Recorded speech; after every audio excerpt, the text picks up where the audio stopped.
할렐루야. 오늘 옆에 있는 분들과 인사하겠습니다. 사랑합니다. 축복합니다. 네, 오늘 또 수료 예배를 또 올리게 됨을 하나님께 모든 감사를 올려드립니다.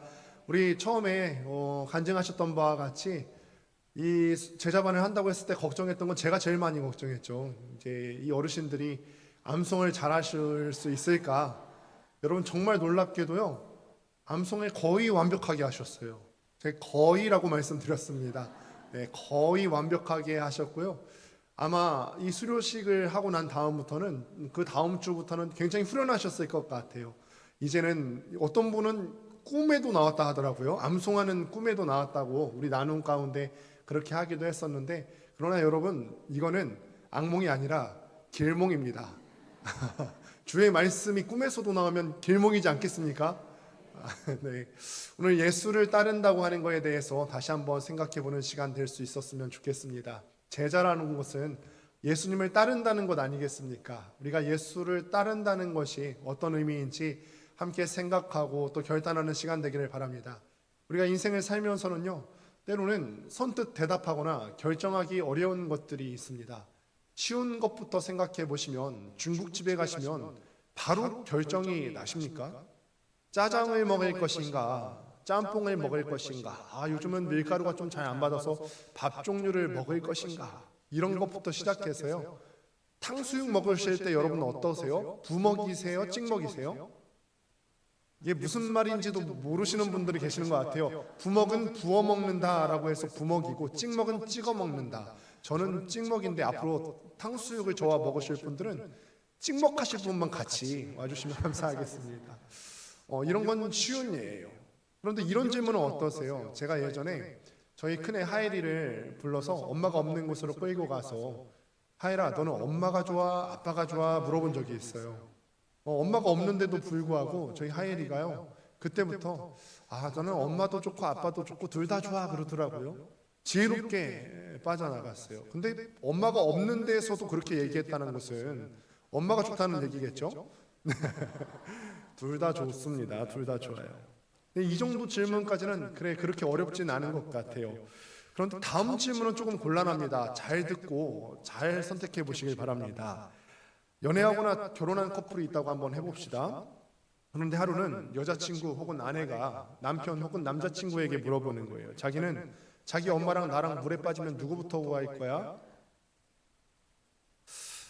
남편들 여기 계신데 지금 뭐 대답하라고는 하지 않겠습니다. 이걸 때로는요, 여자친구가 아니라 어머니가 물어보실 수도 있죠. 너는 네 와이프랑 나랑 물에 빠지면 누구부터 할 거냐? 이렇게 물어볼 수도 있을 건데, 근데 이 일이요, 제가 왜 이 질문을 갖고 왔냐면 중국에서 실제로 일어난 거예요.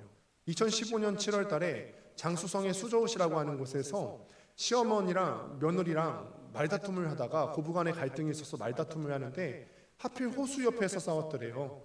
그런데 며느리가 어머니, 저는 이 상태로는 못 살겠어요. 차라리 죽고 말지 하면서 물에 뛰어들었더래요. 그러더니 시어머니가 너만 죽냐? 나도 죽지 하고서 같이 뛰어들었더래요. 거의 동시에 물에 뛰어들었고, 옆에서 말리던 남성, 그러니까 아들이자 남편이죠. 이 남편도 지체 없이 물에 뛰어들었는데 누구를 구했을까요? 이거 대답하기도 곤란하죠. 제 마음인 것 같아서. 이거는 여기 기사에 나온 거니까요. 어머니를 구했대요. 그리고 아내는 다른 남자가 구했더랍니다. 그런데 이 기사를 본 댓글들이 웃긴 거예요. 이제 이 커플들은 끝났다고 봐야 한다. 후환이 두렵지 않은가 보다. 아마 오늘 저녁에는 이 강에 뛰어들 사람이 저 남편일걸? 이런 댓글들이 있었다고 합니다. 아직 제 아내는 저한테 이런 질문을 던져본 적은 없습니다만, 저는 생각해놓은 답변이 있습니다. 만약 오늘 저녁에 가서 아내에게 같은 질문을 나한테 던진다면 저는 0.1초도 고민하지 않고 너지! 라고 대답할 거예요. 저는 너지라고 대답할 겁니다. 만약에 어머니랑 아내랑 둘이 같이 있는데 이 질문이 나오게 된다면 그래도 저는 아내를 구한다 할 거예요. 왜냐하면 엄마는 아빠가 구하시겠지 라고 대답할 거예요. 네, 서로 자기 짝꿍만 구하면 되지 않을까요? 서로 자기 짝꿍만 좀 맡아놓읍시다. 사실 둘 중 하나를 골라야 할 때요, 우리는 지금까지는 우스갯소리였습니다만 우리는 무엇인가 소중한 것을 더 고르려고 할 겁니다. 우리는 더 소중한 것을 고르려 하고, 이를 인해서 우리가 무엇인가 손해가 발생했을 때 이런 것은 우리가 기회비용이라고 얘기를 하죠. 그런데 예수를 믿을 때에도요, 우리가 기회비용이라는 게 있어요. 예수님을 믿을 때 포기해야 될 것들이 발생을 하더라는 거예요. 예수님을 믿고 다른 것과 겸하여 섬길 수가 없고 무엇인가 분명히 포기해야 될 점들이 분명히 있습니다. 로마서 8장 5절과 6절 말씀을 보니까 이렇게 나와 있습니다. 육신을 따르는 자는 육신의 일을, 영을 따르는 자는 영의 일을 생각하나니 육신의 생각은 사망이요 영의 생각은 생명과 평안이니라. 그러니까 예수님을 따른다고 하면서 육신의 일들을 같이 생각할 수 있다는 겁니까? 없다는 겁니까? 없다라는 거예요. 육신의 일 생각하는 사람은 육신의 일만 생각하고요, 예수님을 따르고 영의 일들을 생각하는 사람은 영의 일만을 생각합니다. 같이 겸해서 있을 수가 없다라고 말씀이 증언하고 있는 것입니다. 그래서 사람들이 고민해요. 예수님을 믿기 위해서는요, 때로는 이것도 하지 말아야 되고 포기해야 될 것들이 있는데, 때로는 내가 세상 가운데 살면서 즐거움을 누릴 것들이 있고, 이 세상 살면서 내가 세상 사람들과 동일하게 즐기며 누릴 것들이 있는데, 이런 것들을 포기해야 되는 것들 때문에 고민해야 되는 사람들이 있습니다. 성경을 보면은 이런 지켜야 할 것들에 대해서 많이 나오게 되는데, 보통 두 가지 명령이 많이 나오게 되죠. 뭐뭐 해라 혹은 뭐뭐 하지 말아라 라고 하는 명령들이 많이 나오게 됩니다. 그런데 이 말씀에 나오는 대로 하지 말아야 될 것 하지 않고 하라는 것 하면서 지켜서 순종하는 삶을, 우리는 이 삶을 경건이라고 그래요. 거룩이라고 부르고요. 이 말씀대로 우리가 거룩하고 또 경건한 삶을 살 수 있게 되기를 소망합니다. 그런데 경건하고 거룩한 삶 사는 거요, 결코 쉽지 않다라는 거죠. 우리가 실제로 살아보니까 알지 않으시겠어요? 내가 예수님을 따라서 산다는 거 정말 어렵구나. 그래서 내가 제자 훈련도 받아보고 말씀도 읽고 기도도 하지만 실제의 삶 가운데서 내가 예수 믿는 사람이지 기억하며 살아간다는 거 정말 어려운 일이구나. 우리가 이것을 체험하며 살지 않으십니까? 이 악한 세상에서 우리가 이렇게 지킬 것 다 지키면서 살아가다 보면 사람들이 욕할걸요? 우리 중고등부도 그럴 거예요. 식사기도 시간에 밥 먹을 때도 잊지 않고 하나님 앞에 기도하면, 야, 너 교회 다니면서 진짜 기도도 하네? 야, 내가 믿는 사람들 중에 기도 안 하는 사람도 많이 봤는데 너만 예수 믿는다고 특별하냐? 직장 다니는 사람들 어떠세요? 주일에 좀 일 좀 빼달라고 할 때 그런 상황들이 생기지 않습니까? 야, 너만 예수 믿는다고 특별하냐? 그게 뭐 대수냐? 너 광신도 아니냐? 이런 식으로 우리를 손가락질하지 않습니까? 이렇게 경건한 삶을 제대로 살기 위해서는 때로는 조롱도 받을 수 있고 희생과 또 어쩔 때는 고난이 있을 수 있다라는 것이죠. 오늘 말씀을 보면요, 예수님을 따르고 또 어떤 사람들은 막 환영하는데 실제로는 그 어떤 희생과 그 어떤 수고와 어떤 대가도 지불하지 않는 무리들에 대해서 오늘 말씀에서 볼 수가 있습니다. 여러분, 교회의 력을 보면은 종려주일이라고 하는 것을 볼 수가 있습니다. 우리 교회에서는 특별히 종려주일을 기념하여 지키지는 않습니다만, 근데 우리가 부활주일 전 고난주간에 시작하는 주일을 종려주일이라고 하죠. 예수님께서 나귀를 타고 예루살렘에 입성하실 때 많은 사람들이 종려나무 가지를 흔들면서 예수님의 입성을 환영했어요. 그래서 이 종려나무 가지를 상징적으로 해서 우리는 이 주일을 종려주일이라고 부릅니다. 예수님께서요, 예루살렘에 입성하실 때요, 그 분위기가 어땠을 것 같으세요? 예수님께서 입성하실 때 이 성의 분위기가 어땠을까요? 엄청나죠. 슈퍼스타급이었을 겁니다. 제가 고등학교를 남고를 나왔습니다. 그러니까 저는 태생적으로 자매를 만날 수 없는 환경에서 계속 자라왔어요. 초등학교를 다니니까 전교생이 4명밖에 없는 분교 다녔죠. 남중 다녔죠. 남고 다니고 신학과를 가다 보니까 그렇게 여성들을 자주 접할 수 있는 기회가 많이 없더라고요. 그런데 남고에 다니는데요, 세상에 그날에 우리가 자율학습 시간에 여배우가 촬영을 온다는 거예요. 그 여배우가 하지원 씨예요. 그러니 어떤 일이 발생했겠습니까? 야자고 뭐고 없어요. 남학생들이 우르르 다 창문에 몰려간 거예요. 우리 반만 그런 게 아니라 제가 북일고를 나왔는데 북일고 전교생이 다 창밖에 들러붙은 거죠. 그래서 제가 이걸 상상하면서, 야, 밖에서 보면은 진짜 가관이겠다. 하지원 씨가 이걸 보면은 진짜 웃기겠다. 밖에서 보면은 우글우글 남정네들이 다 창가에 몰려붙어서 이렇게 보고 있을 거 아니에요. 그런데 저는 이 예수님께서 입성하실 때를 떠올려 보면서 이거보다 더하면 더했지 못하지 않았을 것이다, 이런 생각이 듭니다. 왜냐하면 예수님을 기다리던 사람들을 한번 생각해 보세요. 예수님께서 지금까지 어떤 일들을 벌이고 오셨어요? 안진뱅이도 일으키시고, 눈먼 자 눈뜨게 하시고, 물고기 2마리와 보리떡 5개로 성인 남자만 5,000명이 넘는 사람들을 먹이시고요, 죽은 자 일으키시고, 각종 귀신 들린 자를 쫓으면서 이곳까지 오시지 않으셨어요? 그러니까 예수님을 환영하는 인파들이 대단했을 거예요. 실제로 그랬고요. 예수님이 예루살렘에 들어오시기 전에도 그 인기를 설명하는 구절이 있죠. 삭개오가 예수님에 대한 소문을 듣고서 예수님을 맞이하러 마을 어귀에 나갔는데, 사람들이 너무 많이 운집하니까 예수님을 볼 수가 없어서 돌 무화과 나무 위에 올라가서야 예수님을 볼 수가 있었어요. 그 정도로 예수님께서는 가는 곳마다 그 인기 때문에 수많은 인파를 끌고 다니시는 분이셨어요. 예수님께서 예루살렘에 들어가셨을 때도 이랬을 겁니다. 혹여나 예수님께서 자기들에게 무슨 기적을 일으켜 주시지는 않을까, 그리고 내가 기적이 필요한 사람은 아니더라도 그 기적을 옆에서 볼 수만 있어도 얼마나 좋겠습니까? 이런 마음으로 아마 예수님께서 예루살렘에 입성했을 때 사람들이 많이 몰려들었을 겁니다. 우리 이런 상황을 조금 더 생생하게 보고자 준비해온 영상을 잠깐 보도록 하겠습니다.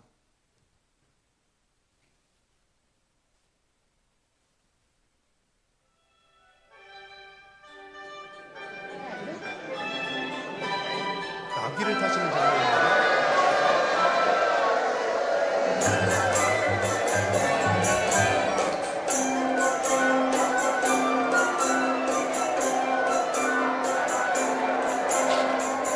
종려나무죠, 종려나무. Rabbi, command your disciples to be quiet. I tell you, if they were to be quiet, the stones themselves would begin shouting.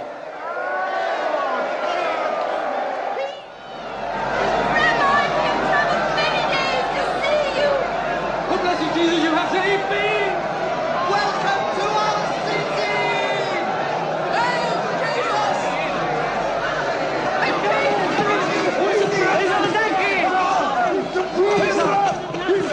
He raised Lazarus from the dead!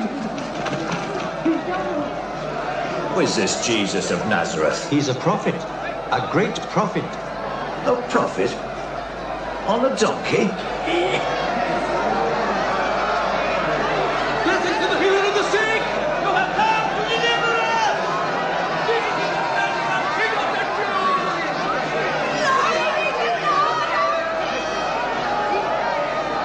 Isaiah said, 옷을 펴는 걸 잘 보세요. Jerusalem, 옷을 밑에 깔죠. behold, thy king cometh unto thee, humble and meek. Son of David! Master, you are the hope of Israel! You are our prophet and our savior!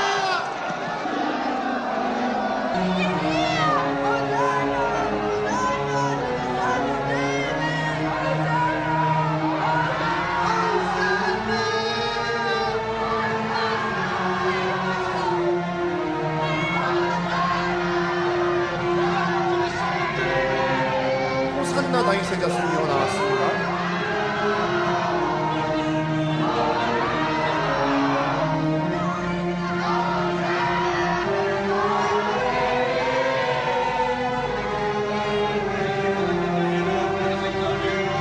You see, we are not succeeding at all. Look, the whole world is following him. 네, 여기까지 보도록 하겠습니다. 네, 영상에 보면 사람들이 겉옷을 벗어서 나귀 위에 올리고요, 또 예수님께서 가실 때 길바닥에 깔아놓지 않습니까? 이게 의미가 있어요. 당시 유대 사람들에게 이 겉옷이라고 하는 것은 체면이거든요. 자기의 어떤 권위를 상징하는 거예요. 그런데 그 위에다가 깐다고 하는 것은요, 그 위에 앉거나 그 위에 지나가는 사람을 향한 존경의 표시예요. 이게 내 체면인데 내 모든 체면 위에 당신이 있습니다, 이런 뜻이죠. 그러니까 예수님께서 최고의 대우를 받으시면서 예루살렘에 지금 입성하고 가시는 장면입니다. 일반적으로 겉옷을 밑에 깐다라고 하는 것은 왕의 즉위식에서나 볼 수 있는 모습입니다. 그러면서 이 사람들이 말하기를 호산나라고 부르죠. 호산나라고 부르는데, 호산나라고 하는 말은 우리를 구원해 달라는 말이에요. 당신께서 능력이 있다는 얘기를 우리가 듣고 있고 우리가 알고 있습니다. 그러니까 우리를 구원해 주십시오. 또 본문 10절에 보면은 예수님께서 예루살렘에 입성하시는 것을 보면 사람들이 표현하는 말이 있어요. 오는 다윗, 오는 우리 조상 다윗의 나라요 라고 합니다. 그 이전에도 성경에 보면은 사람들이 다윗을 일컬어서 뭐라고 얘기하냐면 다윗의 자손 예수여라고 표현하거든요. 이거는요, 이스라엘에서 다윗의 자손이라고 하는 것은 정통 왕가를 뜻하는 뜻입니다. 그러니까 예수님께서 이 예루살렘에 입성했을 때 사람들은 예수님을 뭐로 대우하고 있어요? 왕으로 대우하는 거예요. 왕처럼 환영하고 있고요. 마치 왕을 대하듯 사람들이 대우하고 맞이하고 있었다는 거예요. 그런데요, 놀라운 사실이 있어요. 지금 엄청난 환영 인파를 우리가 영상에서 볼 수 있지 않습니까? 아마 엑스트라를 이거밖에 못 써서 그렇지 실제는 수십만의 사람들이 몰려들었을 거라고요. 6월절 기간이었기 때문에 타지에서 온 예루살렘에 순례하러 온 사람들이 있었을 거거든요. 이 사람들까지 하면 수많은 인파가 있었는데 이 수많은 사람들이 사라지기까지 시간이 얼마나 걸린지 아십니까? 일주일 걸렸어요. 딱 일주일 걸렸습니다. 예수님의 제자 중인 한 사람인 가룟 유다가 예수님을 배반하고 예수님을 팔아 넘겨서 잡히시게 되죠. 그리고 예수님께서는 총독 빌라도의 법정에 서게 됩니다. 그 당시가 이스라엘의 명절 중 하나였던 6월절 기간이었는데 그 6월절에는 관례가 하나 있어요. 모든 죄수 중에서 하나를 석방하고 사면하는 일이에요. 우리도 광복절 특사 뭐 이런 것들이 있지 않습니까? 그래서 전례에 따라서 이제 죄수를 한 명 놓아야 되겠는데 총독은 빌라도가 생각했을 때는 예수님께서 어떤 구체적인 예수님의 죄의 증거가 없기 때문에 예수님께서 풀려나실 것으로 생각을 했습니다. 여기 두 명의 죄수가 있다. 바라바와 그리스도라는 예수가 있는데 누구를 놓아줄까? 빌라도의 생각에는 당연히 군중들이 예수님을 놓아줄 줄 알았던 모양입니다. 바라바는 아주 유명한 강도고요. 마가복음 15장 7절을 보면요, 폭동과 살인죄로 기소되었던 사람입니다. 반면에 예수님께서는 아무 죄가 없으시죠. 빌라도도 이 사실을 알았기 때문에 이 사람들이 예수님을 풀어줄 것으로 생각했을 것입니다. 그런데 무슨 일입니까? 이 많은 사람들이요 막 외치면서 소리 지르는 거예요. 바라바를 불러달라는 거예요. 오히려 예수님께서는 십자가에 못 박으소서, 십자가에 못 박으소서. 빌라도의 광장에 모였던 수많은 사람들이 다 그렇게 예수님을 십자가에 못 박으라고 외치는 거예요. 이 장면도 우리가 생생한 영상으로 한번 보도록 하겠습니다. Jerilkom dikursana, asisibilkom aved drashaka. Kian anachna nachaksim beit esuri. Ratzekayedia, Baraba.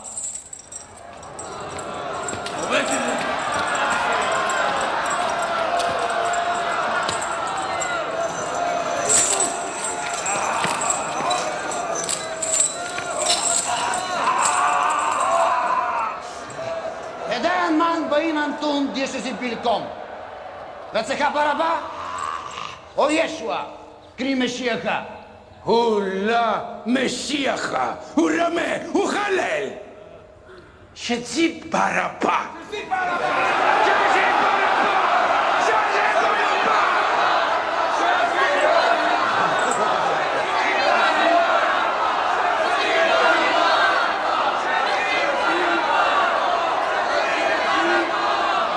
Eshel kontingenut. Man min tre nasesibilkom. Shezi Baraba.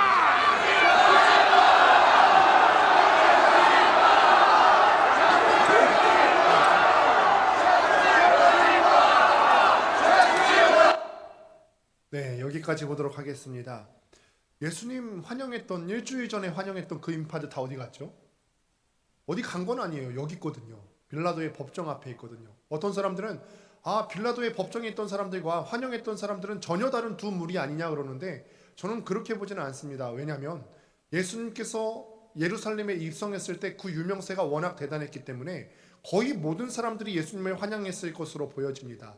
또 빌라도의 법정에서 예수님께서 심판했을 때 조롱하는 많은 사람들이 있지 않습니까?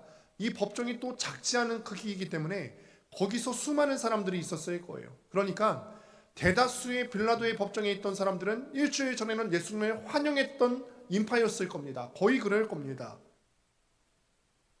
이 법정에 있던 이 사람들 중에서도 예수님께서 예루살렘에 입성했을 때 종려나무 가지를 흔들며 맞이했던 사람일 거라고요.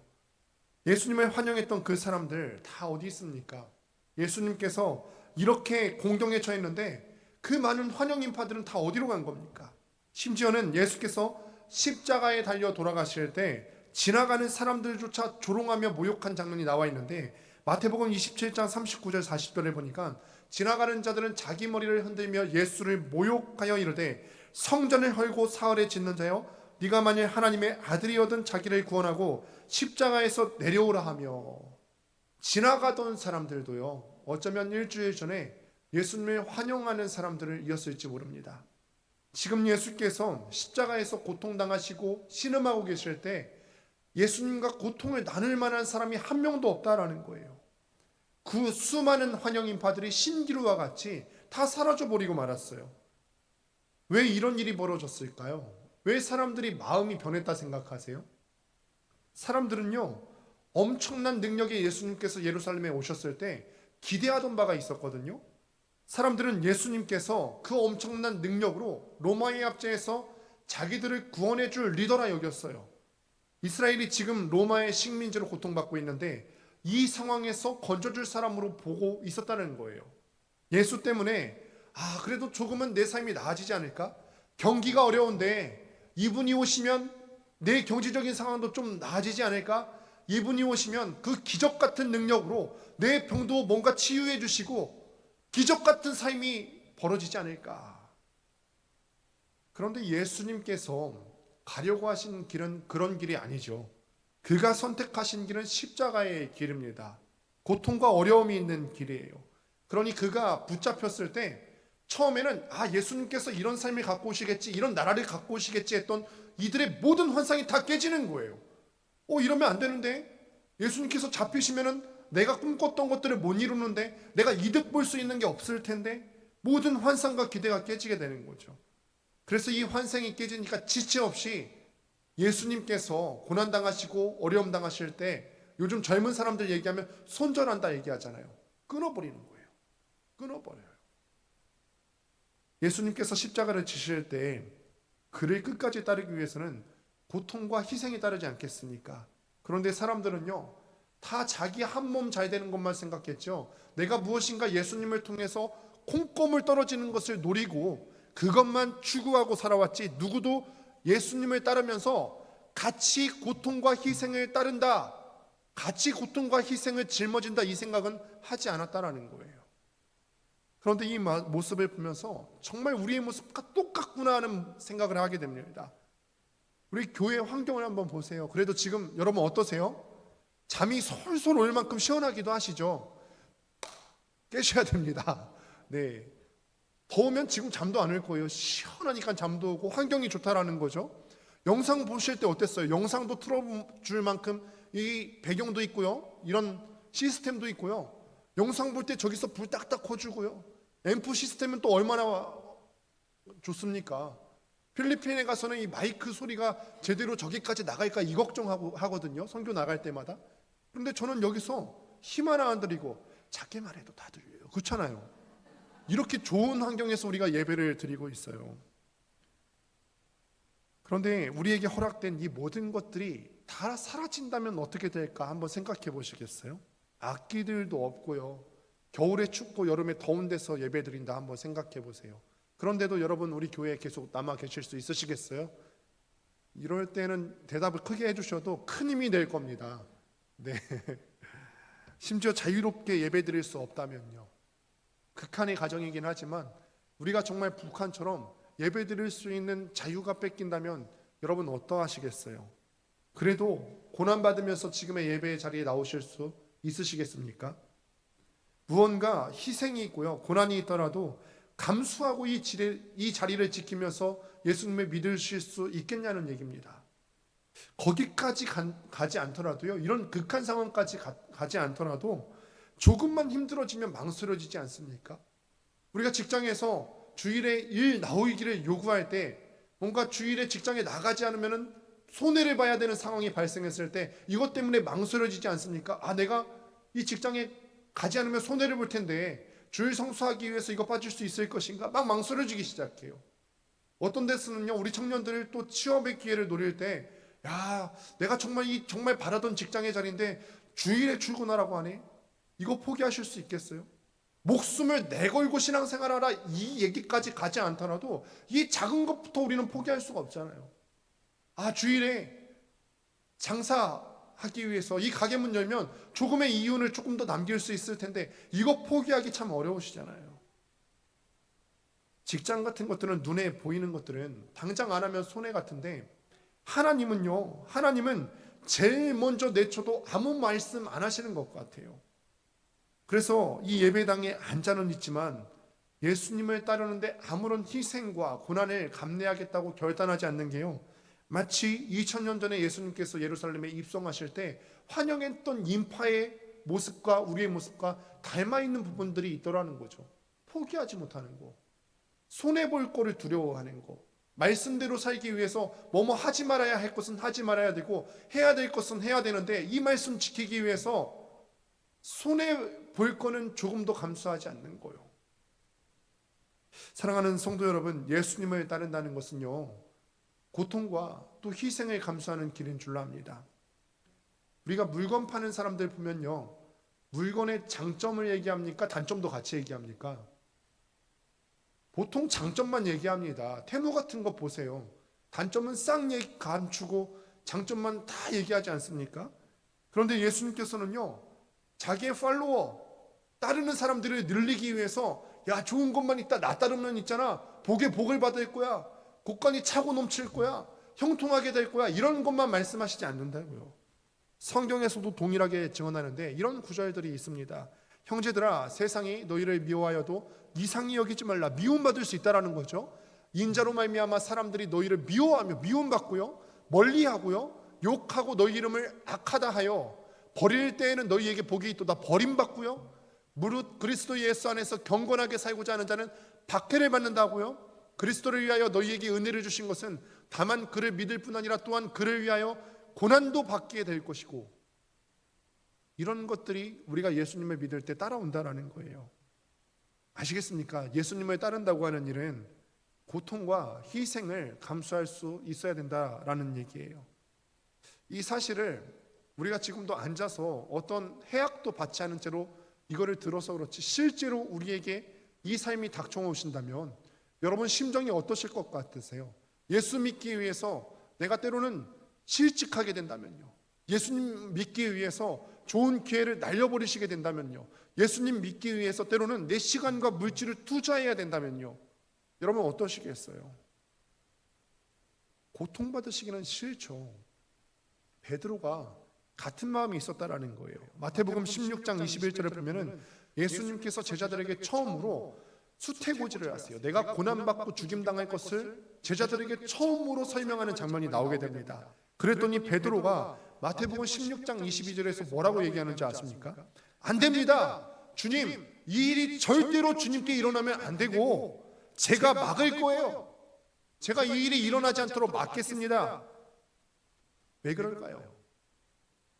예수님께서 지금 돌아가시면 안 되거든요. 베드로 입장에서 생각했을 때 예수님 지금 돌아가시면 안 돼요. 내가 지금 예수님 따라다녔냐고, 투자한 게 얼만데, 배도 버려두고 희생한 게 얼만데, 지금 예수님으로부터 얻어야 될 것들이 있는데, 예수님 옆에서 누려야 될 것들이 있는데 지금 돌아가시면 안 되거든요. 예수님이 높은 자리에 올라가시면 본전은 다 찾아야 되지 않겠어요? 예수님께서 돌아가시면 베드로 자신이 인간적인 방법으로 꿈꿔왔던 모든 꿈과 소망이 무너져 내리는 것이기 때문에 베드로가 이 말을 하는 거죠. 그러나 예수님께서 이런 베드로의 마음을 아시고 이렇게 대답하세요. 다음 마태복음 17장 23절 같이 한번 읽습니다. 시작. 예수께서 돌이키시며 베드로에게 이르시되 사탄아, 내 뒤로 물러가라. 너는 나를 넘어지게 하는 자로다. 내가 하나님의 일을 생각하지 아니하고 도리어 사람의 일을 생각하는도다 하시고, 또 말씀하시기를 자기 십자가를 지고 따르라라는 거예요. 십자가를 진다는 것은요, 죽는 것이고, 죽는 것은 생명 활동과 관계된 모든 것이 정리된다라는 거예요. 이 수요 예배를 드리면서 이 본문을 말씀드리는 이유는 우리 모든 일기를 마치신 우리 장로님들과 안수 집사님, 지금까지도 물론 그렇게 해오셨지만 앞으로도 이런 기준을 가지셔야 된다는 거죠. 아울러 이 예배에 참석하는 모든 분들이 이런 기준을 가지셨으면 좋겠어요. 예수님을 믿는다고 하는 것은요, 열심히 믿는 거 아니고요, 기준이 달라요. 열심이라는 기준이 아니라 죽기까지 믿어야 된다는 거예요. 기준을 잘못 설정하신 분들은 지금 수정하시길 바랍니다. 주님께서는 열심히 믿으라고 하지 않으셨어요. 죽기까지 따르라고 하셨지요. 십자가 지고 따르라고 하셨지요. 예수님께서 그거 하라고 하는 거예요. 자신을 따르기 위해서는 목숨까지 내놓고 따라와야 된다, 우리에게 요청하시는 줄 믿습니다. 2000년 전 제자들에게 뿐만 아니라 오늘 우리 수료하시는 장로님과 안수 집사님들, 그리고 이 예배에 참석한 모든 분들에게 요청하시기를 자기 십자가를 지고 나를 따를 것이니라, 예수 이름을 위해서 죽기까지 따를 것이니라 우리에게 명령하고 요청하시는 우리 주님이신 줄 믿습니다. 사랑하는 성도 여러분, 말씀을 믿습니다. 여러분, 예수님 사랑하십니까? 예수님을 사랑하면 그 사랑하는 예수님 위해서 어디까지 포기할 수 있습니까? 열심히는 주님의 기준이 아닙니다. 열심히, 주님께서는 그런 말씀을 꺼내신 적도 없으세요. 우리 사랑의 크기는 그 사람을 위해 얼마나 헌신할 수 있는가, 사랑의 크기는 그 사람을 위해서 얼마나 희생할 수 있는가로 결정되죠. 우리가 바라기는 예수님께서 우리에게 말씀하신 바와 같이 우리가 정말 예수님을 사랑한다면 예수님을 위해서 십자가를 질 것을 결단하고 내 목숨까지 바쳐서라도 예수님을 따르기로 결단하고 소망하며 나아가는 여러분들 되시기를 주님의 이름으로 축원합니다. 우리 같이 함께